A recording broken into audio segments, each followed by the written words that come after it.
What is the secret to build a successful partnership? Well, let's find out. Hello, everybody, and welcome back to another episode of ZoukNerds.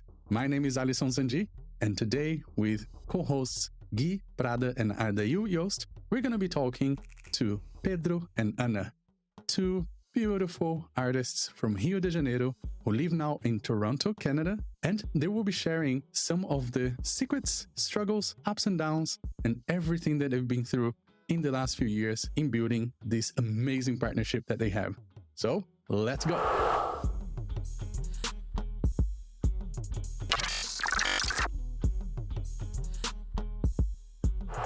Hello, everybody, and welcome back to another episode of ZoukNerds. My name is Alisson Sandi, and today we have our co-host Gui Prada and Adayl Iost here with us. Hello, beautiful people. Hello, peeps. Welcome back. And we have our very special guest for today's episode, Pedro and Ana. Hello, guys. Hey, guys. Hey, hello. We're really happy to be here. Awesome. How are you guys doing? Where are you now? Now we are in Toronto, Canada. And yes, we are good. We're good. We're doing pretty good. It's sunny here now, so I'm very happy. It's getting warmer. Spring. Oh my God. Spring is the best. Yeah, how was winter there for you guys? Tears. So the winter I see tears. here. So the winter here is pretty heavy on us. But when we got here, it was in February. So it was kind of like the middle of the winter, almost finishing. So we just take like 1 month and a half of it. So it's bad, but it's not that bad. Yes. I think the first winter was harder on us. But then we kind of get used to it a little bit. And we also are more prepared. We know what to wear. That's also one important learning from winter. You need to know what to wear and how to wear in order to make sure you are not going to feel really, really, really, really cold. Yeah. Right? Because we are from Rio. So we were not used it cold at all. At all. We thought cold was like 15 degrees. So you have a visual. It was really, really different. But once you get used to it and you have the proper clothes to wear, it's more doable. I remember the day we got here, it was minus 28. And in Rio, it was like 38 degrees. So we had the feeling of like, okay, what I'm doing here? I want to go back right now. Oh, wow. Yes. As you guys already mentioned, you are from Rio de Janeiro. So let's talk more about your beginnings. How did you guys get into dancing and how did you get into Brazilian Zouk? Because I have a feeling that you guys have other dance backgrounds before Zouk. Is that right? Yes, that's right. I think I go first. Okay, go first. So when I was 5, I started dancing classical ballet, jazz, and contemporary. And I've been dancing that my whole life kind of thing. When I was in high school, when I was 15 years old, I met Pedro because we were from the same high school. And inside this high school, I kind of was the president of the dance department there. It was a public high school, so it was really similar to a university because we didn't have uniforms, we have a lot of freedom, we had a lot of empowerment to make sure we were doing. We had autonomy. We had more autonomy in general. So it was really nice there. And everybody that was related to dance at some point, people was introducing me. So I was like, okay. A friend approached me and she was like, oh, you need to meet Pedro. He's from Partner Dances. You're going to love him. And I'm like, okay, let's meet Pedro. And then that was how I met. And since the day one, we become really, really good friends and we start dancing together. So this was 2015. And later, slightly later, like 2018, we officially started a partnership. And that was also the time that I started the partner dance, taking regular classes. And I started to be part of SEDAC, that is also a dance school in Rio. to make the long story short, that was how I met partner dance. So for my end, I start dancing because actually I was doing martial arts. I was doing taekwondo, Thai as well. And my Muay Thai teacher was also a dance teacher. So one day he just invited us to visit the school, and it was Sedaki. So we came, and there I was like watching people dancing, and I knew before like he was a dancer, but I didn't know exactly, what does it mean. So I came to the school and I watched people dancing, and I was like, yeah, maybe I will try one day, but like not much faith on it. But weeks later, he had to like book again Muay Thai practicing there. And I was like, you know what? Let me try. So I talked with him and he invited me to a class. It was like a Saturday morning class. And I came there and it was very nice. I was like, okay, that's new. And I just like was addicted, completely addicted with Zouk. It was Zouk, the first class. And I was like, okay, I should keep doing it. So I was taking those classes, and after, I don't know, maybe 1 month, I met Rafael Oliveira, the Alex de Carvalho Dance School director back at the time. And Rafael invited me to receive a scholarship on the school. So I got that scholarship and I became a bolsista. And after that, I was like more and more into dance until Rafael invited me also to be part of the company. So I was invited to be part of the dance company. And in that moment, I realized like, okay, now it's serious. Before it was just a hobby, but now things are very different, So pretty much that was my trajectory. Parallel to that, I met Ana in the school and we started to dance together because she had a department, and I was like, okay, let's see how it goes. And we did some very, very amateur performance, and it was very cute. And back in the day, I remember to feel like, what if I call you to like be my dance partner?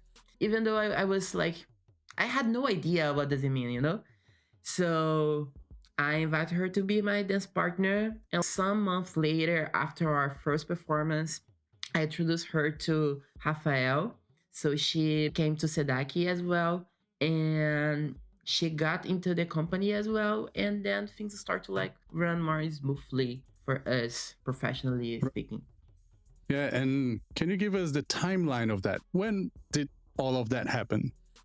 Okay, so I started to dance Brazilian Zouk in 2016. And back in the time, I was also taking classes of different rhythms. So like in Rio de Janeiro, most of the schools, they have like different rhythms. Because I was a bolsista, I was taking classes of like forró, samba, bolero, and also Brazilian Zouk. So we start to dance together. I think it was 1 year later. 17, I guess. And the official partnership was in 2018. Yeah. So that was when we got to the company. And it was also the kind of the period of time I won my first Jack and Jills. So I remember that after my first first place, I got invited to the company. So we are clear. When you started in 2016, how old are you? I knew. I felt it coming. Okay, I was born in 2001, so I was 15 years old. I was born in 2000, so I was 16. You guys have the age of my brother. My younger brother was born in 2000s. Z. Oh, Yeah. Young folks. Babies. But you guys are beautiful. Babies in a very good way, okay? So please, I'm saying this with a lot of love, okay? Oh, I'm offended. Please, forgive me. No, we could felt the love. You guys have been doing this for quite a bit. It's not that recent if we think about it. But when did you guys actually move to Canada, and how did all of that happen? We moved to Canada in February of 2023. And all of that happened maybe 8 to 6 months before that, because this was a time where there is a lot that are the Zouk owners and also the organizers of Canada's Congress. They were looking for someone to start helping to build the local scene here in Toronto. So they kind of asked for recommendations to a lot of instructors and masters. And both Alex and Rafael and Isabel, they recommended us to him. So I think when he was also in Rio de Janeiro in the end of December of 2022. So in the end of 2022, we met in person and we aligned expectations. We talked a lot. We got to meet him, Darius, and we connected and we bonded kind of thing. So I think from this moment, we knew that we had a lot to do and that we had the same goals in mind. So this all happened really, really quickly because we start looking at all of the paperwork and all of the visa stuff in the middle to the end of 2022. We met in person in December and we got the answer in late December, almost January. So it was all of a sudden for us because we were not expecting that. We were also really, really concerned because we were young, and even though we have been living together, it's completely different to live together outside your home, right? Outside your home country. So it was a big change for us, but we were really happy that this opportunity hit us because I think it was meant to be, right? We're pretty happy with this choice that we made to be here. When we first got that message from There's a Lotta inviting us and requesting a meeting, we were like, okay, it sounds important, but like at the same moment, somehow I remember to feel insecure a little bit because it's different, right? So the team is like from local to global, right? But I don't really think anything changes in you when you become like a global artist. I think you are exactly the same person, but somehow you need to understand the challenge of whatever you're doing and whatever you're going to live. So I was very, very insecure because on my mind, I thought I would have to be someone else. I thought I would have to be like not too spontaneous, don't speak the way I speak and everything else. But it was actually the opposite. When I came here, like on the first day, I was like, okay, let me try to like create a new version of me, But like on the second day, I realized like it's not going to work for me. And it was exactly on the second day that I felt like people were more connected with me, the way I really am, So it's a struggle. I think most of people like will feel, but you have to like embrace your own truth. So for us, it was very important when we came here and we were teaching the classes, talking about our own culture and how things are in Rio, in Brazil. When I started to open that window, I felt like people were really connected and understanding the reason of us being there. Because, yeah, for sure, like there are some good and bad points about the culture, about the dance and everything else. But it's our job also to expose that with, honesty. So when we start to do that and expose ourselves on the same way, I felt like we could reach more people and people could reach more us as well. I think it was easier to understand what is my place, and also it was easier to feel like I was surrounded for good people who care about me, and it changed completely my life. That's beautiful. And I think I'm just going to say this because I met you guys not very long after you came to Canada. And I was very, very excited to meet you because in the pandemic, if I'm not mistaken, you guys competed in an online competition with a choreography, right? So I remember seeing you guys in the pandemic and I'm like, oh my God, they're moving to Canada. That's so exciting. They're going to be at the Canada Zouk Congress. And when I met you through that choreography, I saw two very dedicated, passionate dancers. But okay, who are they as people? Of course, I heard that everybody was very excited and happy that you guys are there. But again, like you said, sometimes people do change when they go overseas or when they live in another country because they feel that necessity. And I'm going to say myself, and we've spoke about this in other episodes, that I also went through that, but I wasn't as smart as you guys. It took me, I don't know, probably 8 or 9 years to reconnect with the person that I was back in Brazil. But for about 8 or 9 years, I just lived under this persona that I created because I had the impression that this is what I had to do. Luckily, you guys have an amazing community there. You have Darius and Laura, who are very, very beautiful people and dear to my heart. So I'm glad they also gave you guys that space and they made you feel safe to just be yourselves. Now, talking about Darius and Laura, what do you think they saw in you guys, or what do you think that you guys had that made Rafael, Isabel, and the team at SEDAC recommend you guys instead of anybody else in the school? All right, so first about Darius and Laura. From their perspective, the way we talk about dance is different than the majority of people we are seeing nowadays. So we believe in performance, we believe in cool movements and everything else, but I don't think this is the art we sell. I think the art is between the cool movements, is on the silence, is on the moment like you share something really valuable for you, not necessarily something people can reproduce, but the tool you give to people to build by themselves. So I think when we perform at that competition, you saw the online competition, it was a very delicate, performance. And we were not really concerned about how would that look. We were just happy to do whatever we believe.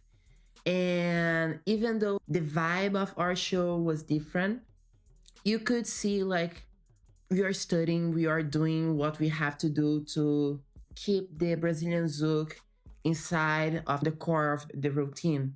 So I think it was very different to see when Darius and Laura had that contact with us by the online competition. They were like, okay, it's it looks interesting. Let's know more about it. So that was what they said to us. It was interesting to see because it was not something very common. And I remember when that happened, I was funny enough, on the day we were performing, I was one more time questioning myself if I really should perform at that specific day, because I was okay, I love that routine. I think this is good, it's good quality, but I don't know if it will fit in a competition, But back in that time, we were also very busy with the other dances. We were taking classes. I was also studying contemporary dance and classical ballet. And I was almost getting to a dance company back in Rio. So we were very busy at that time. And we're like, you know what? If we don't perform that choreo, we won't perform anything. So let's perform that choreo. So we did it. And months later, we figured out important people saw that and reached us because of that. And we were like, okay. So, We'll never say no to an opportunity, right?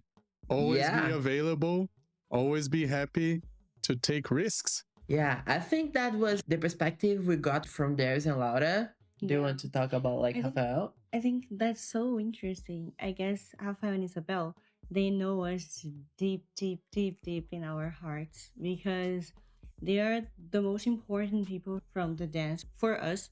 And they have been like mom and dad in Brazilian Zouk for us too.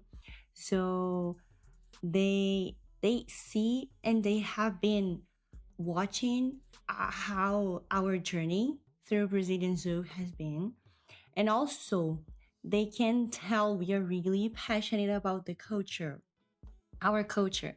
So I think the way we love social dancing, how dedicated we are to everything that we do, and how committed with the school and with the values of the school, I think all of what we are and the efforts that we made were seen by them.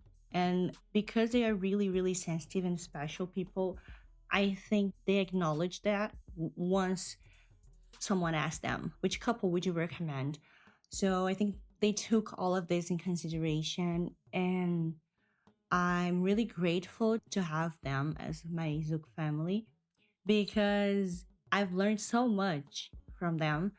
And you always has more to learn from people that are always open up doors for you and always open up new visions and opportunities. I think they have been teaching so many people, so many different new generation teachers, and they're so committed to stay local, right? Because they have been doing an amazing job locally in Rio.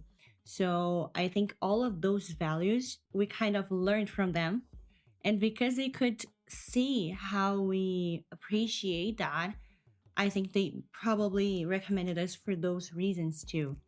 That's interesting because when we moved to Canada, I kind of felt like that's so interesting. Even though it's an international job, we're staying locally in Canada. So we are from local to local again, but it is in a complete different way. And of course, this makes our work more international because it is an international job, but it is also a really, really special opportunity to start slowly, to grow gradually, to help other community builders to get together, to know more people. So I think this kind of job is a really interesting one.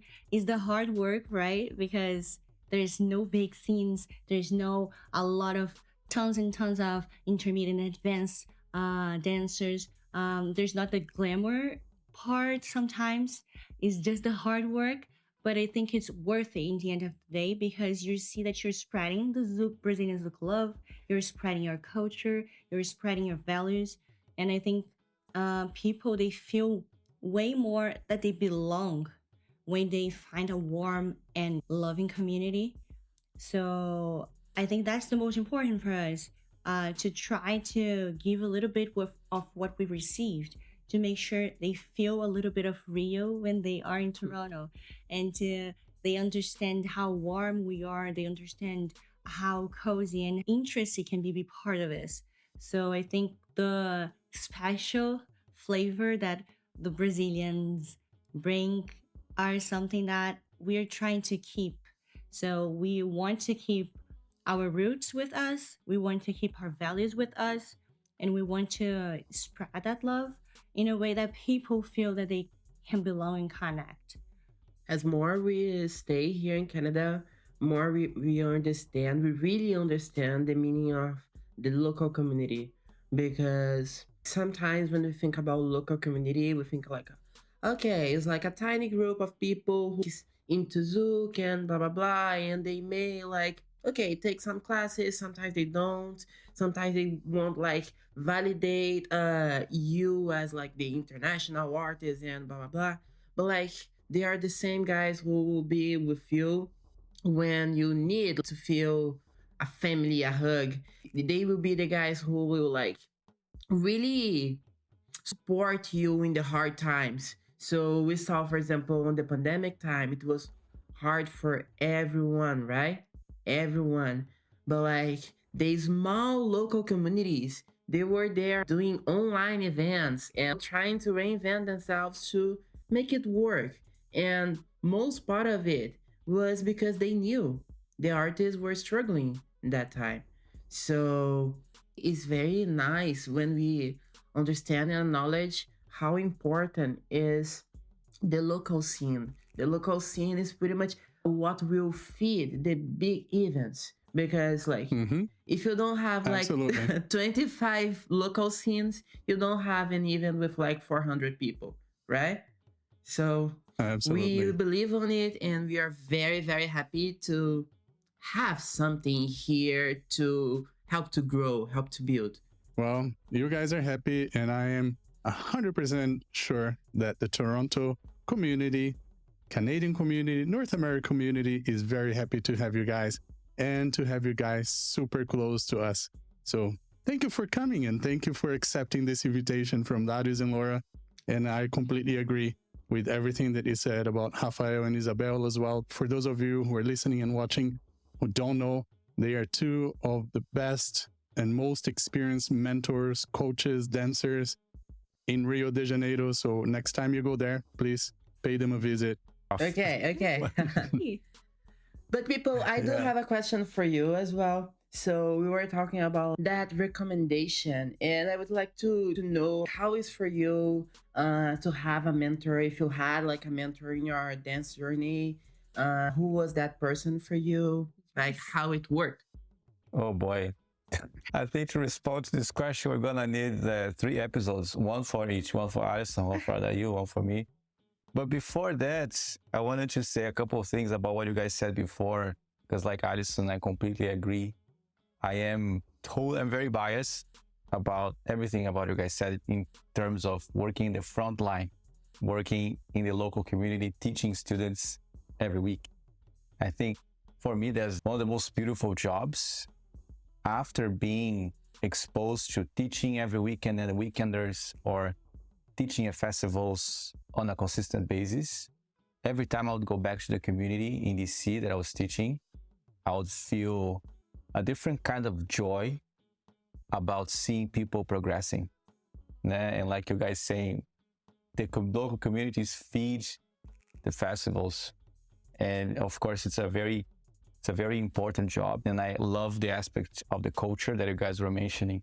Be able to share the culture, something that I really love as well. Because I come from Jaime Arusha. So I was a bolsista in Jaime Arusha. And I learned all these things like you guys did. And we had these socials designed for the beginners called Baile do Tum Tum, that we could only dance with the beginners. And the beginners were all these very cute old ladies. And we needed to dance to and make them happy. And I love sharing about these stories here. And people are always so fascinated by them. They're always so fascinated because since they don't see much people at an older age dancing, when I mentioned that in Rio, that was basically the dancing people, they always feel very impressed by that and a little surprised. And I also like to share the idea of partner dancing Zouk being from Brazil that has a strong culture of social dancing. So my grandfather tells me these stories that when he was young, he would go to these massive socials that he didn't know how to dance anything, but would watch and jump in and see what happens. And when I would go to socials where they had the older crowd, the OGs dancing, I would see that they were dancing with just doing 4 moves. I would go to samba socials in Democráticos and I would see the old school couples dancing and they would do gancho, puladinho, piano, and repeat. It was basically that, So it was super beautiful to me to watch that, to help me understand the core, like you guys were talking about the core and the essence. So watching the older crowd dancing was for me a gateway to see the core of the dance, like what survives after so many years, what survives, what will I be dancing, what moves will I be making when I'm 80, 85 years old, I'm not going to be doing company 85 years old, not at all. Or probably doing some peão, some viradinha all the way, viradinha every day. That's gonna be basically my life when I'm older. Yeah. So I wrote down a question here as well. Oh yeah, something really, really fascinating that came to me when you guys were talking about coming from, let's say, the social media and winning championships and getting a name.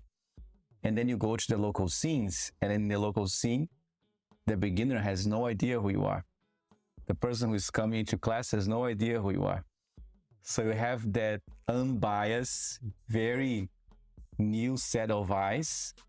In a way, it's almost like a test for you to see how much your teaching, your charisma, your personality, all these things matter, you know, because they have no idea who you are.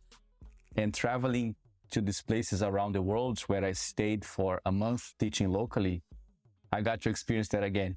And I forgot the feeling of having someone in the room who has no idea who you are. You know, so it's like that unbiased view that you get from the student is something so magical.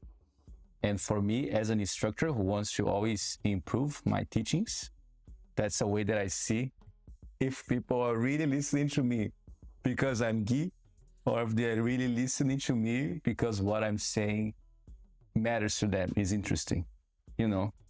I think that's So- the magic. Like when what matters for you is the public you already reach, you are not working anymore to the growing of the dance community, because we need to be the responsible to get more people to the dance, right? So we believe on it. So when you come to a tiny community and no one knows you, and you have to like reach more people and make them multiply, is when you really achieve your goal as a dance instructor, because the dance is alive, right? So if we just keep like the couple thousand we have in Brazilian Zouk right now, and no one new come in anymore, after like 10, 20 years, the dance will die. So we need to help the community to refresh and get more and more people, and also rescue the old ones who are not into dance anymore, but they still like, but some reason they are not just Exactly. like connected, you know. So when we came here in Toronto, we did pretty much two different jobs. The first job was to reach the new folks, so to get students for the school, for the studio, for the community. But the other part is to convince, and yes, we had to convince them that we are good instructors, we are good enough to make them come back to the classes and bond with us and bond with the school and everything else. And I mean convince, because me and Ana, we are both pretty young and we are both black, right? And we are in North America. So it's not so common to see a couple like us teaching something as like The resident teacher. yeah, the main teacher of something. This is not something you will Mhm. see so often. So when we came here, we had to do that work of talk with people and let them know who we are, what we believe, what is important for us, you know. And once we did that, we felt like people like opened themselves and like trying a little bit more. So we had a very good response for the old Zouk dancers from Toronto, but also we got some new people. Some days we were like on the subway, and then someone random like just stopped us and said like, "Oh, wait! I watched some video of you guys. Like, are you?" Instagram. Instructors, are you Brazilian? And then the person started talking Portuguese with us because she also was Brazilian. So I think this kind of connection and how we relate, because we teach in a Brazilian dance center, but before this Brazilian dance center was run by non-Brazilians, right? And they are still running it. But the thing is, when there's no one that speaks Portuguese and there's no one that is actually Brazilian there, people go to the Brazilian Dance Center expecting that they will listen to their language, they will see more of their culture, and there's no one that can speak. So now I think this lady in the subway, she was like, "Oh my god, are you the instructors? You're Brazilian, right? Okay. Oh, where is it?" And she came with us. She was going to a different place, and she came with us to the studio. We were going to teach, and she just suddenly said, like, "Okay, I'm going with you. Like, let me see what is that Brazilian Zouk." Yeah. So it's nice because from people that have left Brazil for a long time ago, right? And they are here, maybe missing their culture, missing everything, right? So when you can relate to other Brazilian that is also here and that is teaching Brazilian dance, I think it's an extra, right? So it was really nice to see that, and also to be in that position where you need to talk about what you really believe. I think that changed a lot because we had a lot of people here that were only into head movements, cool stuff, and crazy things. And we're like, okay, yes, we are getting there, but we need to learn this and that structure that will make you feel more comfortable, that will enable you to do that in the best way possible without hurting yourself. So I think slowing down to then progress was also something that you need to read from the community.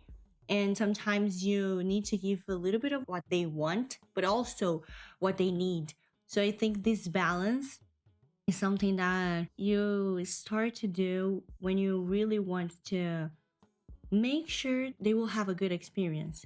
So it's not only about what you can do and what you can teach, but also about adjusting the pace, the expectations, and be able to showcase other things that sometimes they're not expecting. Sometimes they didn't have the contact yet, or they didn't fall in love yet. I think this is a really good way to put it. When you were mentioning about the old ladies in Brazil, I think that's a really, really metaphor to think that, yes, we should also always try to be accessible. Even though there's no old lady in your room, you should pretend that at some point you should be counting them on, right? And you should be preparing the room for dealing with different people with different ages, not necessarily completely athletic, but how do I include that in my program where there's only hardcore people? How do I make sure that I'm putting the traditional steps, I'm putting the structure and the foundations there, even when they think they have seen enough? How do I recreate that so it's more and more interesting every time, and they keep falling in love with the foundation? Because the foundation is what is going to open up the possibilities for the more and more complicated movements. So I think this is really, really what makes us feel like is our fuel kind of thing. Is what makes us, okay, that's nice, that's challenging. How I'm gonna say that in a different way, how I'm gonna teach that in a different way, how I'm gonna make this person that is addicted to hand movement Sahada and all the cool movements to fall in love deeply with the foundation. This is like our puzzle, our mental puzzle that we like to structure and restructure and try to build. And it's also a waterfall effect, right? Because if you teach your students to have a very friendly dance, your student will help you to get more people to the dance. Because when they call someone to dance, I don't know, in the bachata social or something, and they like random dance like one Zouk song, when that happened, that person dancing with them will feel like, oh, that's actually good, you know? So in the end of the day, we have more and more people coming back to the classes because we are teaching something what is inclusive, is for everyone. Or better than that, not necessarily for everyone, but the ones who really want to be there, you know? Yes. So I think just try to make sure, in a Brazilian saying, it's like your room is like a mom's heart. Always there's room for someone else, and you're always counting on someone else. Yeah, you can come. You're going to be welcome. There's room for you. I think that's the thought. Yeah, for sure. And I think that's a really interesting skill that some people don't realize that they need as a student until they're so deep on it and they're like, oh yeah, my dance is so good now, right? That we don't need necessarily just head movements and sahas and everything. Yeah, I think my goal is to one day be able to take my mother to a Zouk social and feel comfortable that whoever dances with her is going to treat her body well. It's not going to try to do things on her body, you know? So that day that I'm able to trust that I can take my mom to a Zouk social and like throw her in the jungle, go mom, go be happy. That she will indeed be happy, you know, and find people that take care of her body. The other thing that I found really interesting that reminded me that Jaime used to say this thing whenever somebody would come very excited about an artist or something like that, because back in the day, we didn't have that many congresses and festivals. It was a lot more in the schools. And Jaime used to say something, I don't want to know how good this couple is. Tell me how many students they have, and then I'll look at them. Tell me how many students they have that are learning from them consistently, and then I'll give them a chance. So that was something that I used to say about the things that matter, and the things that matter for him at the time was if this person here that you were telling me to bring, if they have students, they have regular classes. So that was the priority, right? So that was the thing that mattered the most for him in the studio. And just for the record, guys, you're not born in 2001, right? And 2000, absolutely. There's no freaking way. They're lying. Like, I'm sorry I called you babies before. I feel so embarrassed because you guys are so mature. The way you guys speak about the dance, the art, and the community, like, I don't hear that from people double your age. So thank you. Oh my God. I have so much more hope for the future just listening to you guys now. Okay. That's good. No Thank you, I guess. Go Gen Z. Yes, absolutely. Oh my God. You guys are incredible, honestly. Now, I was going to say that what you guys are looking for is something really similar that I think we're all looking for. How do we get these people that are like so addicted into head movements, into appreciating a little bit of the basics, a little bit more? How do we take this open level class and make it something interesting for everybody, those who are coming in, those who have been dancing for a long time? I think this curiosity, this everlasting search that you guys were talking about resonates so much with me, and I think it resonates with Alisson and Adayl as well, so much. And I think we're getting close to knowing what it is. We're going to tell you later. Okay. Please When we finish the share with us. interview, we're getting close to understand what is this thing that we can do.